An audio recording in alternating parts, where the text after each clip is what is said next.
안녕하세요. 오늘도 사연살롱을 찾아주셔서 감사합니다.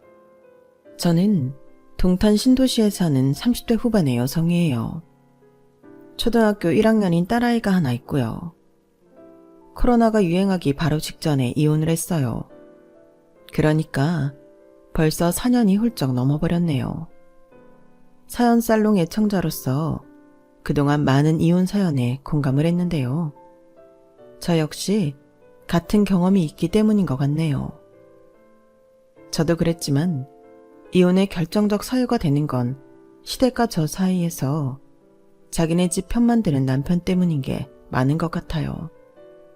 전 남편도 전 시어머니도 자기들 유리할 때에만 이제 자기네 집 식구 됐다고 하면서 한 번도 저를 가축으로 대해준 적이 없었어요. 마치 저는 어쩔 수 없이 딸려있는 짐짝 취급하고 여전히 자기네만 가족인 것처럼 굴더라고요. 이혼할 때도 시어머니가 어찌나 저한테 악을 쓰며 막말을 해댔는지요. 그럼 지금부터 저의 이혼 사연 차근차근 이야기해 볼게요. 끝까지 잘 들어주세요. 제가 남편을 만난 건 남편의 아버지가 돌아가시고 한 달 정도 됐을 때였어요. 게임 관련 일을 하던 남편을 저희 회사 광고 의뢰 때문에 만난 게 처음이었죠. 한마디로 일 때문에 알게 된 거였어요. 그런데 이 남자가 일을 하러 와서도 혼이 다른 데 빠져 있는 것 같고 영 집중을 못 하더라고요. 그래서 제가 항의를 했더니 순순히 사죄를 하며 솔직하게 말하더라고요. 사실 아버지가 돌아가신 지 얼마 안 됐어요. 너무 갑작스럽게 생긴 일이라서 아직도 실감이 나지를 않아요. 자꾸 아버지랑 있었던 일이 떠오르고 못 해드린 것만 생각나고 후회가 많네요. 저는 그런 남편을 순수하고 정이 많은 사람으로 봤어요. 그래서 마감 일자도 많이 늘려주고 회사에도 낼 서류도 제가 대신해서 처리해주기도 했죠. 그러다가 사귀게 됐고 결혼까지 하게 됐는데요. 친정 부모님은 제가 홀시어머니 모시게 된다고 걱정을 하셨어요. 엄마, 그렇게 따지면 홀부모 있는 사람들 다 결혼하기 힘들게? 사람 운명인데 그것까지 어떻게 할 수 없는 거잖아. 그거야 물론 그렇지만 어째 그 안 싸던 자리가 종우한테 우리 애가 하는데 좀 간섭이 심할 것 같아서 말이야. 가뜩이나 하나 있는 여동생은 해외로 시집가서 잘 오지도 않는다며. 그럼 아들한테 더 집착하지 않겠어? 그래도 결혼하면 달라지잖아. 엄마도 나보고 항상 마음으로는 어린애 같다고 하잖아. 종우 어머니도 마찬가지일 거야. 제가 왜 그렇게 시어머니를 감싸면서까지 결혼을 설득했나 모르겠어요. 부모님이 감이라는 게 참 무서운 건데 제가 너무 쉽게 한 귀로 듣고 한 귀로 흘려버린 것 같아요. 남편은 결혼을 앞두고도 혼자 된 어머니 걱정을 많이 했어요. 나중에 내가 게임 쪽에서 완전 성공하면 진짜 큰 집 사서 위층에는 엄마, 아래층에는 우리 이렇게 살고 싶어. 단독주택 말하는 거야? 그럼 같은 집에서 살겠다는 거네? 꼭 단독주택일 필요는 없지. 같은 아파트나 고급 빌라여도 위아래로 살 수 있잖아. 근데 지연이 너는 우리 엄마랑 같은 집에 사는 게 싫어? 생각해 본 적은 없지. 요즘은 다들 따로 살잖아. 친정이고 시댁이고 다 가깝지 않게 멀리 사니까. 근데 친구들 보면 아이 낳고 하면 아무래도 친정 엄마 도움을 더 받게 되니까. 친정 가까운 데로 이사가는 애들은 꽤 있더라. 제 말을 듣고 남편은 더 이상 아무 말도 하지 않았어요. 저는 그걸 대수롭지 않게 여겼고요. 사실 남편은 친정하고 가까이 사는 건 꿈에도 생각해 본 적 없었던 거였어요. 제가 시어머니랑 같이 사는 걸 생각해 본 적 없었던 것처럼요. 그래도 저는 남편이 아버지 돌아가시고 어머니에 대한 마음이 애틋해졌구나. 마음이 참 곱다. 그렇게만 여겼어요. 물론 자기 엄마 생각하는 건 절대 나쁘지 않아요. 좋은 일이기도 하죠. 하지만 자기와 같이 사는 아내를 무시하면서까지 그러는 건 문제 아니겠어요? 시어머니는 저희 결혼 전에는 두 사람만 잘 살면 된다며 자기는 신경 쓰지도 말라고 하더라고요. 양쪽 집이 사는 게 비슷비슷해서 잘 맞겠다고 했고요. 사실 양쪽 집이 비슷하지는 않았어요. 할아버지가 지방에서 큰 녹차밭을 갖고 계시고 그 일대에 꽤 많은 땅을 갖고 계셨는데 이미 아빠한테 주겠다는 유언장 공증까지 다 해놓았거든요.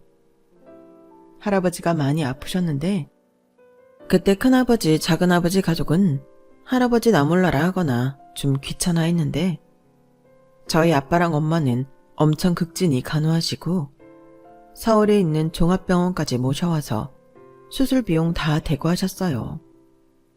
그렇다고 저희 집이 막 잘 사는 건 아니에요. 아빠는 공무원이고 엄마는 제가 대학 다닐 때까지 화장품 가게를 운영하시다가 그만두셨어요. 평범했는데 할아버지 재산을 받게 되면 좀 형편이 나아지기는 하죠. 그에 비해 남편 집안은 남편 집보다 더 어려운 사람들이 있으면 있지 여유 있는 친인척이 없다고 했어요. 저는 저희 부모님이 할아버지한테 했던 게 떠올라서 남편을 더 좋게 봤던 것 같아요. 결혼 당시에 저희가 꽤 많은 유산을 받을 거라는 얘기는 하지 않았어요. 아빠가 그러자고 하셨죠. 어차피 저희한테 있는 것도 아니고 굳이 말할 필요 없다고요. 아무튼 저와 남편은 양쪽 집에서 반반 돈을 해줘서 작은 아파트를 얻었어요. 그 아파트가 시댁하고 버스로 15분 정도 거리에 있었는데요. 저는 그런 계산을 하지 않아서 몰랐는데 남편이 저와 자기 회사랑 시댁이랑 거리를 다 재보고 거기로 하자고 주장했던 거였어요. 물론 계약을 하고 들어가서 살면서도 잘 몰랐죠. 시어머니가 저희 집을 자기 집처럼 아무 때나 들락거리는 걸 보며 그제야 깨달은 거였어요. 처음에는 결혼하고 아들이 떨어져 사니까 아직은 어색하기도 하고 보고 싶으니까 그럴 수도 있겠지 라고 생각했어요. 하지만 가구 위치를 자기 원하는 대로 바꾸고 식기도 멋대로 옮겨놓고 어떤 건 쓰지 마라, 이거는 써라 하는 게 계속됐어요. 신혼생활을 시작하며 내가 내 집을 어떻게 꾸밀까, 그릇을 어떤 걸 쓸까 이런 상상을 하며 즐거울 때가 있었죠. 그게 와장창 깨진 거였어요. 그 생활이 석 달을 넘기며 계속되니 저는 스트레스가 너무 쌓여 힘들었어요. 음식도 제가 먹고 싶은 게 아니라 시어머니가 좋아하는 나물이나 생선조림 같은 것만 먹어야 하니 이게 뭐지 싶더군요. 이거는 셋이 사는 거지 둘이 사는 게 아니었어요. 시어머니는 잠만 본가에서 자는 거지 거의 저희 집에 와서 살다시피 했고요. 식기세척기 돌리고 건조시키는 것까지 못마땅하다며 뭐라고 해서 신혼 선물로 받아놓고 거의 써보지도 못했어요. 나는 그런 거 영 믿음이 가지 않는다. 저게 제대로 씻어주는지 누가 어떻게 알겠어. 자고로 집안일이라는 거는 사람 손이 닿아야 야무진 법이야. 그런 기계에 의존하다 보면 게을러지는 법이다. 어머니, 요새는 이런 기계가 사람보다 훨씬 잘해요. 저나 종호 씨 둘 다 맞벌이라 바쁘잖아요. 이런 거라도 기계의 도움을 받아야죠. 하여간 요즘 애들은 그저 편하게만 살려고 들지. 시어머니는 이렇게 혀를 차며 제 이야기를 들어주려고도 하지 않았어요. 아주 돈이면 뭐든 다 되는 줄 알아. 어머니, 식기세척기 안 쓰면 종호 씨도 매번 손으로 설거지해야 되는데 괜찮으시겠어요? 내 아들을 꼭 그렇게 설거지 시켜야 속이 시원하겠니? 어? 시키는 게 아니라 돌아가면서 하는 거예요. 그러기로 했고요. 어머니도 종호 씨가 얘기해서 다 알고 계시잖아요. 제 말에 시어머니는 입을 꾹 다물었어요. 할 말이 없으니 저를 매섭게 노려보기만 하더군요. 시어머니가 저희 집은 당신 집처럼 여기는 건 날이 갈수록 더 심해졌어요. 시어머니 자고 가는 방 커튼 바꾸고 이불 바꾸는 건 그렇다 쳐요. 그런데 제가 없을 때 안방까지 들어와서 이상하고 묵직한 무슨 의료회사에서 나온 매트를 깔아놓지를 않나. 제 화장대 서랍에 있던 액세서리 통을 마음대로 가져가지 않나. 진짜 너무하더라고요. 제가 정색을 하고 액세서리 통을 찾으니까 시어머니는 제 반응에 놀랐는지 자기가 실수로 가져간 것 같다며 저한테 주더라고요. 아니, 나도 기억에 전혀 없는데 집에 가보니까 내 가방에 그게 있지 뭐니? 알았으면 어제 네가 그렇게 찾는데 그 자리에서 줬지. 그러니까 그런 건 좀 잘 둬라. 아무데나 두니까 이런 일이 생기잖아. 맞아, 지연아. 가만 보면 네가 은근히 덜렁대는 데가 있다니까. 내 액세서리 통을 내 화장대 서랍 안에 두는 게 덜렁대는 거야? 어머니, 이게 어디 다른 데 있었나요? 저는 꺼내놓지도 않았는데요. 그런데 그게 발이 달려서 밖에 나갔어요? 어머니 가방에 들어갔어요. 제 집에서 제 액세서리 통을 제 화장대에 넣는 것보다 어떻게 더 잘 둬요?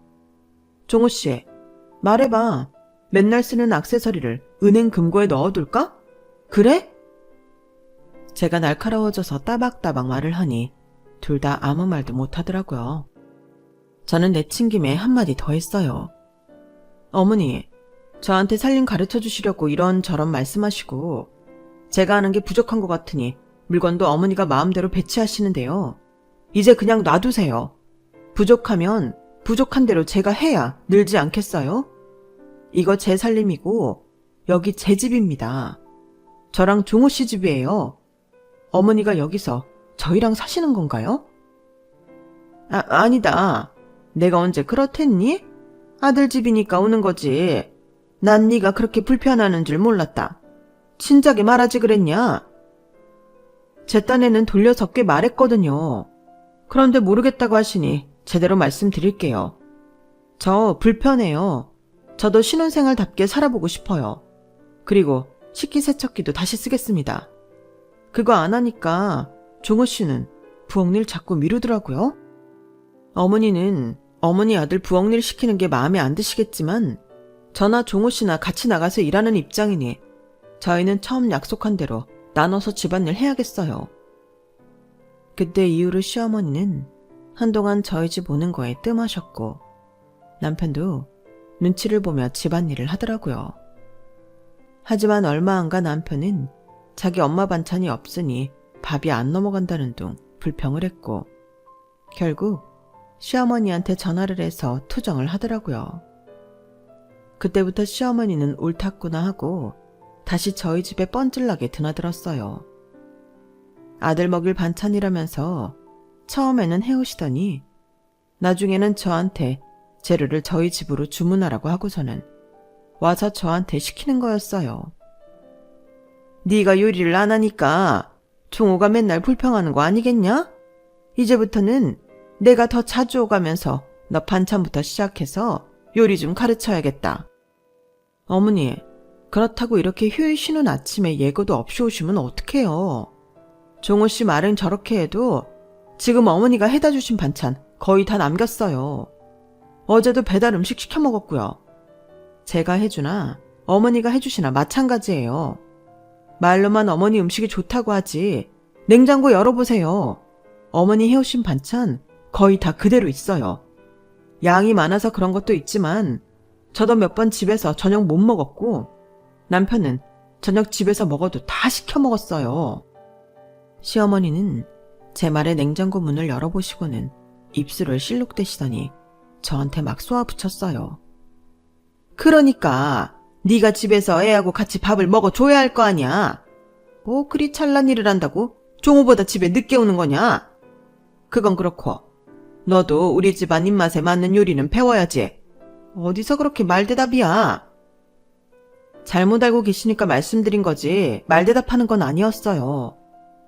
어머니 요리 가르쳐 주시는 건 좋지만 이렇게 아무 시간에나 찾아오지는 말아주세요. 종우 씨가 친구들하고 등산 가고 없어서 그렇지 그 사람도 휴일날 일찍 일어나는 거 되게 싫어해요. 어머니 아들이니까 잘 아실 거잖아요. 더는 저에게 따지지 못한 시어머니는 시근덕거리며 집으로 가버리셨어요. 하지만 이대로 끝날 시어머니가 아니었죠. 친구들하고 등산 간 아들한테 전화를 해서 꽤나 뭐라고 한 것 같더라고요. 남편은 집에 들어오자마자 가방을 거칠게 내려놓더니 저한테 막 뭐라고 했어요. 엄마가 집에 오는 게 그렇게 싫어? 너 음식 가르쳐주겠다는데 그게 못할 일이냐고. 종호 씨도 어머니 반찬 안 먹잖아. 말로만 엄마 반찬 아니면 밥 못 먹겠다 그러고 맨날 사 먹잖아. 지금 내 얘기하는 거 아니잖아. 엄마가 기껏 너 위해서 음식 알려주겠다는데 뭐 그렇게 난리냐? 엄마가 남이야? 당연히 나한테는 남이지. 내가 어머니 반년 전까지만 해도 알기를 했어? 이거 종호 씨나 어머니 보기에는 별거 아닌 것 같겠지만 나한테는 간섭이고 사생활 침해라고. 그러는 종호 씨도 휴일 아침 일찍 우리 부모님이 찾아와서 종호 씨 깨우면 어떨 것 같은데? 종호 씨처럼 쉬는 날 방해받는 거 싫어하는 사람 또 있어? 야, 어쨌든 이제 우리 엄마는 남 아니잖아. 이렇게까지 질색팔색 할 일이냐고. 종호 씨, 내 말에 대답 안 하고 자꾸 나보고만 뭐라 하지 마. 종호 씨 말해봐. 우리 부모님도 남 아니니까 쉬는 날 찾아와서 아침 일찍 깨워서 일 시키면 좋겠냐고. 그리고 나 전에 몰랐는데 종호 씨 여기에 집 장만하는 거 고집한 이유 있지? 종호 씨 본가랑 가까워서 그런 거지. 내 말이 틀리면 틀리다고 해봐. 남편은 저한테 한마디도 안 진다며 화를 내고 도로 나가버렸어요.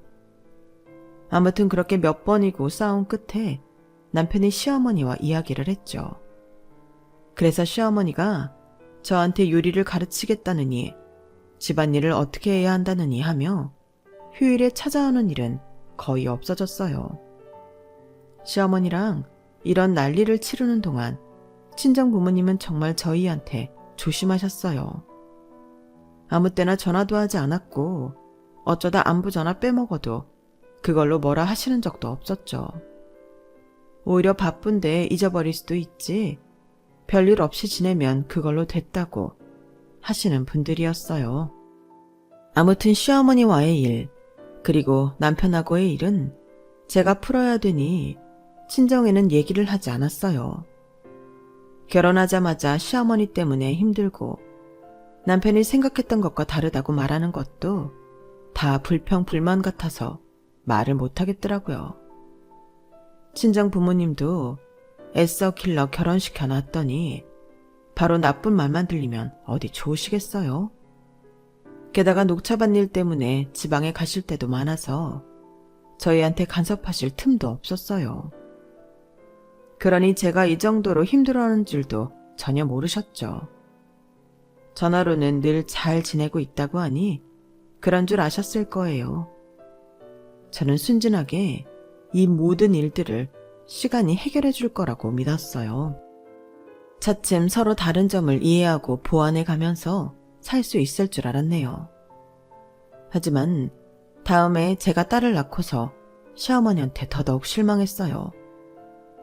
친정에서는 엄청 기뻐하셨고 저한테 축하와 격려도 많이 해주셨어요. 아휴, 우리 딸이 아기를 낳았어. 아기가 아기를 낳았네. 이게 무슨 기분인지 모르겠다. 세상에 내 딸이 어른이 돼서 엄마가 되다니. 엄마가 할머니가 됐네. 나 너무 감격스럽다. 아빠도 그렇다. 참 뭐라고 말로 표현을 못하겠구나. 가슴이 벅차오르고 괜히 눈물도 나려고 그런다. 수고했다 지연아. 그리고 이런 기분 느끼게 해줘서 고맙다. 헤이, 두 분 다 뭐 그렇게까지. 엄마, 그리고 나 엄마 말대로 어른이야. 애기 아니야. 앞으로 더 책임감이 강해져야지. 엄마가 됐으니까. 처음부터 잘하는 사람 없어. 우리가 많이 도와줄게. 그리고 김서방 자네도 우리 지연이랑 힘 합쳐서 아이 잘 키워야 하네. 아이는 혼자 키우는 거 아니야. 우리 때야 시대가 그랬으니 여자들이 더 육아를 많이 했지만 지금은 그런 세상이 아니지 않나? 지연이 고생한 거 잘 알아주고 지금보다 더 분담 많이 해야 되네. 당신은 사위한테도 축하를 해야지. 뭐 그런 말부터 해. 김서방, 아빠 된 거 축하하네. 네, 감사합니다, 장인어른. 그리고 장모님 말씀도 잘 새겨 듣겠습니다. 남편은 얼떨떨한 표정으로 미소를 지으며 친정 부모님한테 인사를 했어요. 아마 자기도 속으로 찔렸겠죠. 집안일 거의 저한테 미루고 안 하기 일쑤였거든요. 아무튼 그렇게 친정 부모님 축하를 잔뜩 받고 선물도 받았는데 시어머니는 안 오시더라고요. 그리고 제가 조리원 들어가는 날 겨우 오셔서는 한숨을 푹 쉬는 거였어요. 아, 기어이 내 아들이 아빠가 됐구나. 참 쓸쓸하다. 내가 종호를 어떻게 키웠는데. 종호가 이제 애한테 신경 쓰면 나랑 지낼 시간은 점점 더 없어지겠구나. 네가 이런 기분을 알기나 하니? 나중에 네 애기 시집 보내면 알까? 아니지. 아들하고 딸은 또 다르니까 네가 아들 하나 더 낳아서 딱 나 같은 기분 느껴봤으면 좋겠구나. 니네한테 소외당하는 기분 말이다. 손녀가 태어났다고 좋아하고 축하해줄 줄 알았는데 시어머니는 전혀 아니었어요. 오히려 우리 딸 때문에 자기 자리가 좁아졌다며 그걸 쓸쓸해하더라고요. 너무 황당했지만 시어머니가 왜 그토록 귀를 쓰고 저희 집에 와서 오만 간섭 다 했는지 알겠더군요. 자기 존재감 때문이었어요. 또 아들한테 집착도 있었고요. 그건 어느 정도 눈치채고 있었지만 이렇게 직접 본인 입으로 들으니까 숨이 턱 막히는 거였어요. 시어머니가 땅이 꺼져라 한숨만 쉬니까 남편이 말했어요. 엄마, 걱정하지 마. 내가 말했잖아. 우리 언젠가 아래 위층하며 살 거라고.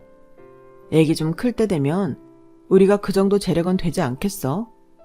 난 될 거라고 생각해. 그러니까 너무 축 처져 있지 말고 기운 차려. 애 클 때까지 기다려야 된다고? 내가 애 봐주면서 같이 살면 안 될까? 우리 집 너무 답답해서 그래.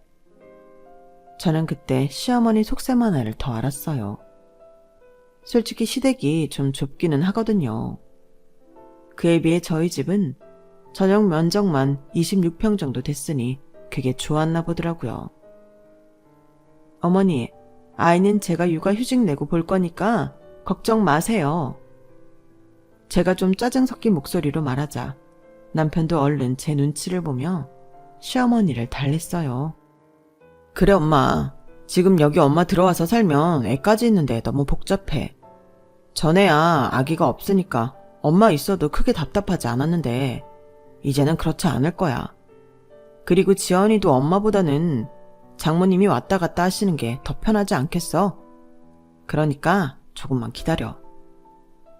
그 말에 시어머니는 또 한숨을 푹 쉬었고 저는 저대로 답답해 미칠 지경이었어요. 당시 남편은 회사를 안 다니고 있었거든요. 제가 임신 7개월 차였던 때 갑자기 회사를 그만두더니 집에 들어앉더라고요. 더 늦기 전에 게이머로 살아보고 싶다나요? 하도 어이가 없어서 몇 번 다투기도 했지만 남편은 요지부동이었어요. 그러다가 알게 된 건 남편이 회사에서 큰 실수를 저질렀고 그런 일이 한두 번이 아니라 쫓겨났다는 거였어요. 저도 회사에서 알게 됐어요. 남편이 다니던 게임 회사와 새로운 작업을 하던 직원이 저한테 괜찮냐며 걱정이 돼서 위로한다고 말을 꺼내서였어요. 집에 와서 남편한테 꼬치꼬치 캐물으니 그제야 실토를 하며 이러더군요. 제발 부탁이니까 엄마한테는 말하지 말아줄래? 장인어른하고 장모님한테도 내가 이렇게 빌게. 창피한 줄은 아니? 그럼 애초에 왜 그렇게 맨날 일을 펑크낸 거야? 아, 몰라. 사람들이 나 힘든 건 알아주지도 않고 몰아치기만 하니까 그렇지. 남편은 처음 저를 만났을 때처럼 이 사람 저 사람한테 자기 힘든 것만 하소연하는 게 버릇이더군요. 그걸 저는 너무 늦게 한 거였고요. 아무튼 남편은 그때부터 제 눈치를 슬슬 보며 비위를 맞추려고 노력했어요. 그러니 시어머니가 아이 봐주며 같이 살겠다는 것도 적극적으로 말렸던 거고요.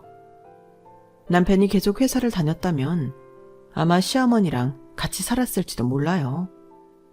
이런 상황에서 저는 이혼까지는 생각도 못했어요. 아이가 막 태어났고 어쨌든 결혼했으니 같이 잘 살아야 한다는 마음이 강했거든요. 다른 쪽으로 생각해 볼 시도조차 안 했던 거였어요. 시어머니는 그런 와중에 저만 원망스럽다는 듯 노려봤고 제가 이제 육아휴직까지 해서 자기 아들 등에 빨대 꽂고 산다며 불평을 했어요. 빨대는 자기 아들이 저한테 꽂았는데 말이죠. 저는 월급의 3분의 2가 나왔고 아이가 태어났을 때는 특별지원금도 받았으니까요. 남편은 정말 게이머를 할 생각인지 하루 종일 모니터 앞에 앉아 게임질만 해댔고 어디 면접 보러 가는 신용도 하지 않았어요.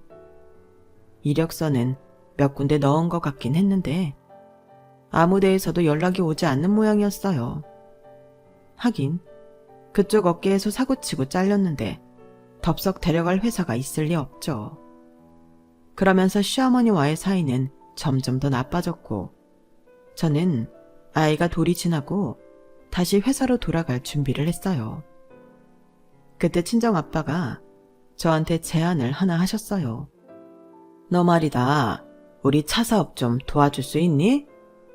차 사업? 할아버지는 녹차를 기업에 납품만 하신 거 아니었어? 그랬는데 아빠가 물려받으면서 우리 브랜드를 만들게 됐어. 찻잎이 더 온전하게 소비자한테 닿으려면 그게 제일 좋겠다 싶었거든.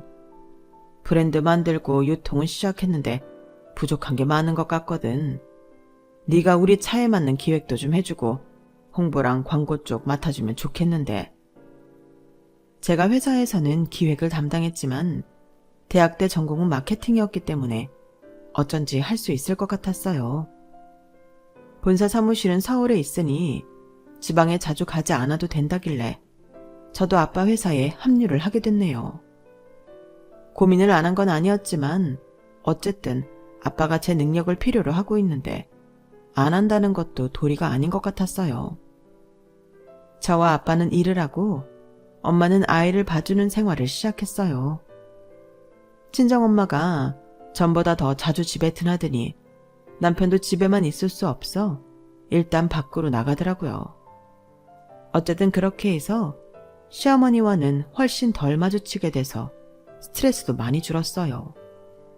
저는 일할 때보다 시어머니 때문에 스트레스가 더 심했더라고요. 그걸 깨닫고 저도 꽤나 놀랐어요.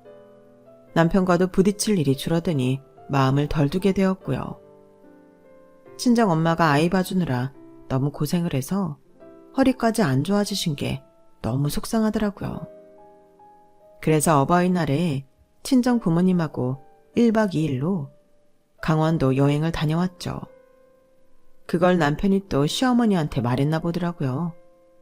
시어머니는 저한테 문자로 한바탕 퍼부었어요. 니네 부모만 부모고 나는 그냥 아는 사람이냐? 어떻게 네가 이럴 수 있어? 어버이날이면 양쪽 집을 똑같이 챙기든지 해야지. 누구는 놀러가고 누구는 집에서 국이나 끓여 먹고 있고 이게 말이 되냐? 게다가 나는 네 시애미야. 아주 일한답시고 안팎으로 설치면서 지 시어머니 부양할 줄도 모르고 말이야. 어디서 이렇게 못 배워먹은 짓거리만 하는지 원? 그래서 저도 더는 못 참고 단문자를 보냈어요. 어머니도 어머니 아들 다시 취직해서 얼른 돈 벌어서 여행 보내달라고 하세요. 어머니 오해하실까봐 말씀드리는데요. 저는 그 사람 돈 한 푼도 안 썼어요. 다 제가 번 돈으로 한 거예요. 시어머니는 그게 무슨 소리냐며 전화까지 했지만 저는 받지 않았어요. 근무 시간이라 그런 내용의 전화를 받을 수도 없기도 했고요. 어쨌든 그 일로 남편이 백수라는 사실이 밝혀졌어요. 시어머니는 오히려 더 저한테 뭐라고 하더군요. 네가 내조를 못하니까 남편이 저런 거야. 알아? 이런데도 너는 너만 좋자고 그렇게 돌아다니고 싶니? 제가 그 사람한테 회사에서 실수하라고 했나요? 아니죠. 그 사람이 일을 못해서 잘린 거죠. 그것까지 제 탓이라고 하시는 건 말도 안 되는 거예요. 저도 그동안 이력이 나서 시어머니 하는 말에 바로바로 받아쳤어요. 시어머니와 골이 깊어질수록, 그리고 남편이 취직은 안 하고 변명만 하고 놀고 먹는 시간이 길어질수록 저는 친정 부모님한테나 더 잘해야겠다고 마음먹게 됐어요. 그러는 사이 아빠 회사는 자리를 잡았고 안정적으로 돌아가게 되었어요. 저는 기획팀장이 돼서 연봉도 오르고 인센티브도 받게 되었고요. 아이가 5살이 됐을 때 그동안 청약통장 부어놓은 걸로 새 아파트에 당첨이 되어 이사를 가게 됐어요. 그 동네가 마침 아이가 얼마 전부터 첼로 레슨을 받으러 가던 선생님 댁과 멀지 않아 너무 잘 됐다고 생각했어요. 아이가 첼로를 하게 된 건 친정 엄마 덕이었어요. 피아노 학원에 데려갔는데 금세 음계를 외우더니 피아노보다는 첼로에 더 관심을 갖더라고 하셨어요. 그래서 바로 첼로 선생님을 알아봐서 매번 먼 곳까지 직접 데려가고 데려오셨었거든요. 친정 부모님은 우리가 더 넓은 집으로 이사를 가고 마침 그 집이 딸아이 첼로 선생님과 가까운 데라며 아주 잘 됐다고 하셨어요. 남편은 대놓고 좋아했어요. 훨씬 넓은 신축 아파트로 가니까요. 남편은 이제 집에서 노는 게 아예 몸에 배서 미안해하지도 않았고 친정 부모님한테는 재택 일을 한다고 거짓말까지 해놓은 상태였어요. 그러니 남편한테는 정이 떨어질 대로 떨어졌어요. 그저 아이 아빠니까 그 마음으로 함께하고 있었던 거죠. 시어머니는 말할 것도 없이 좋지 않았고요. 그런데 진짜 다 뒤집어 엎을 일이 생기고 말았어요. 이사를 가기 전 친정아빠 생신 기념으로 여행을 가게 되었거든요. 물론 남편도 같이 갔었는데요. 정말 잘 놀고 잘 지내다 왔어요. 그런데 돌아와서 신축 아파트에 새 가구를 넣으려고 치수를 재러 갔는데 이미 세간살이가 다 들어와 있는 게 아니겠어요? 제가 아주 잘 아는 물건들이었어요. 바로 시어머니 물건이었으니까요. 시어머니는 안방 자리에 자기 의료기기 매트에 안마 의자에 온갖 것을 다 넣어놨더라고요. 제가 너무 기가 막혀서 집안을 둘러보고 있는데 남편하고 시어머니가 현관으로 들어오더라고요. 남편은 좀 당황했지만 시어머니는 아주 태연했어요. 이게 대체 어떻게 된 거예요? 여기 시어머니 물건이 왜 있어요? 당신 이거 알고 있었어? 아, 그게... 야, 이제 우리 엄마랑 같이 살 때 되지 않았냐? 약속했잖아. 아이 크면 엄마랑 아래 위 하며 살겠다고. 근데 아래 위 할 것도 없이 이런 넓은 집 들어오게 됐는데 엄마랑 같이 살면 뭐 어때? 나도 이제 어깨 펴면 효도할 수 있고 얼마나 좋아? 너는 대체 언제까지 네 남편 뜻을 그렇게 몰라줄 거냐? 어? 하여간 밖으로만 나다니면서 집안일을 하나 할 줄 모르고 내가 이제 이 집안 기강을 잡을 거다. 서아도 내가 붙잡고 단단히 교육시킬 거니까 그리 알아. 아니요. 그럴 일 전혀 없어요. 어머니 짐 다 빼세요. 바로 빼세요. 아니면 저 가만 안 있어요. 너 진짜 이럴래? 엄마더러 여기서 나가라는 거야? 네가 그러고도 며느리야? 저는 그러는 남편 뺨을 바로 철썩 올려쳐버렸어요. 맞는 남편도 시어머니도 너무 놀라서 휘둥그레져 저를 쳐다보더군요. 야, 몇 년째 일도 안 하고 쳐놀기만 하면서 뭐가? 어째? 이제 어깨 펴? 웃기시네. 야, 너 백수인 거 들키고서는 너 취업해서 재택근무한다고 니네 엄마한테 뻥 쳤잖아.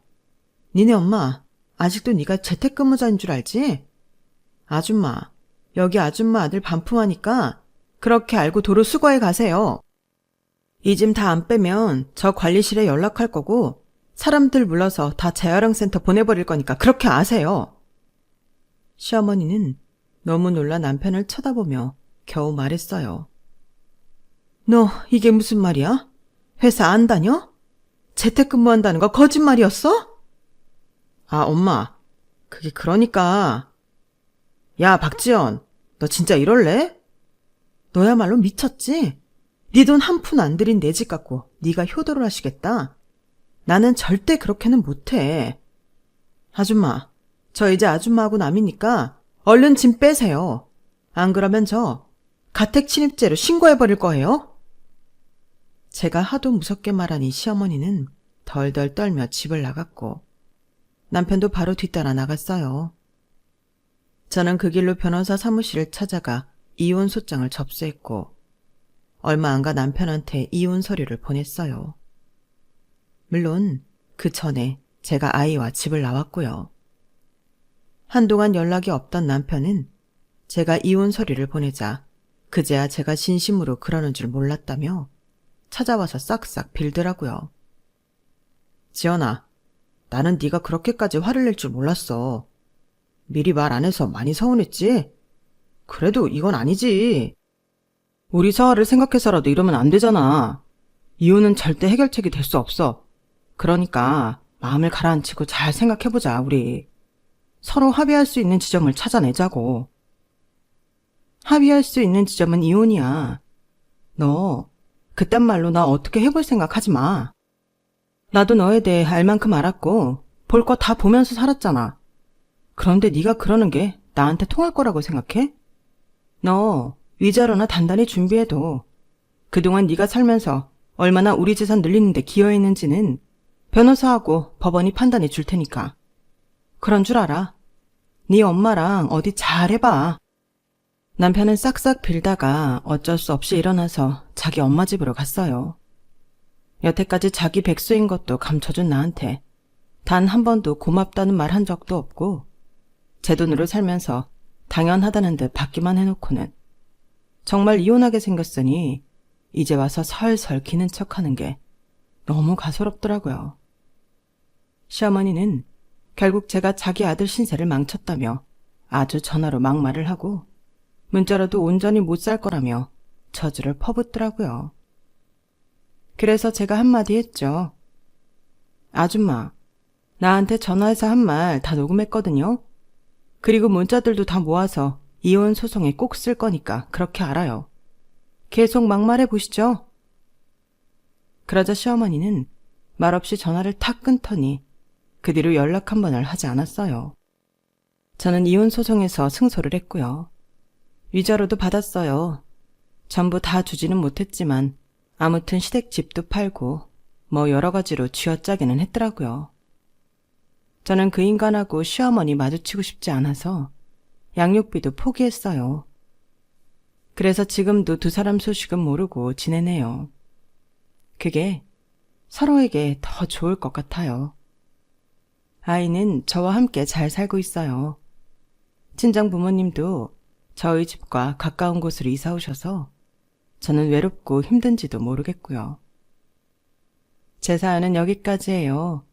어떻게 들으셨는지 모르겠지만 사람의 직감이라는 거 있잖아요. 그런 게 작동할 때는 무시하지 말고 현명한 대처를 하시길 바라요. 저처럼 오랜 세월 살며 속으로 골마 들어가 폭발할 때까지 기다리지 마셨으면 해요. 그럼 다들 건강하시고 행복하세요. 감사합니다. 여러분, 사연 댓글에 응원과 현명한 조언 부탁드려요. 좋아요와 구독은 저에게 큰 힘이 됩니다. 오늘도 좋은 일 가득하세요.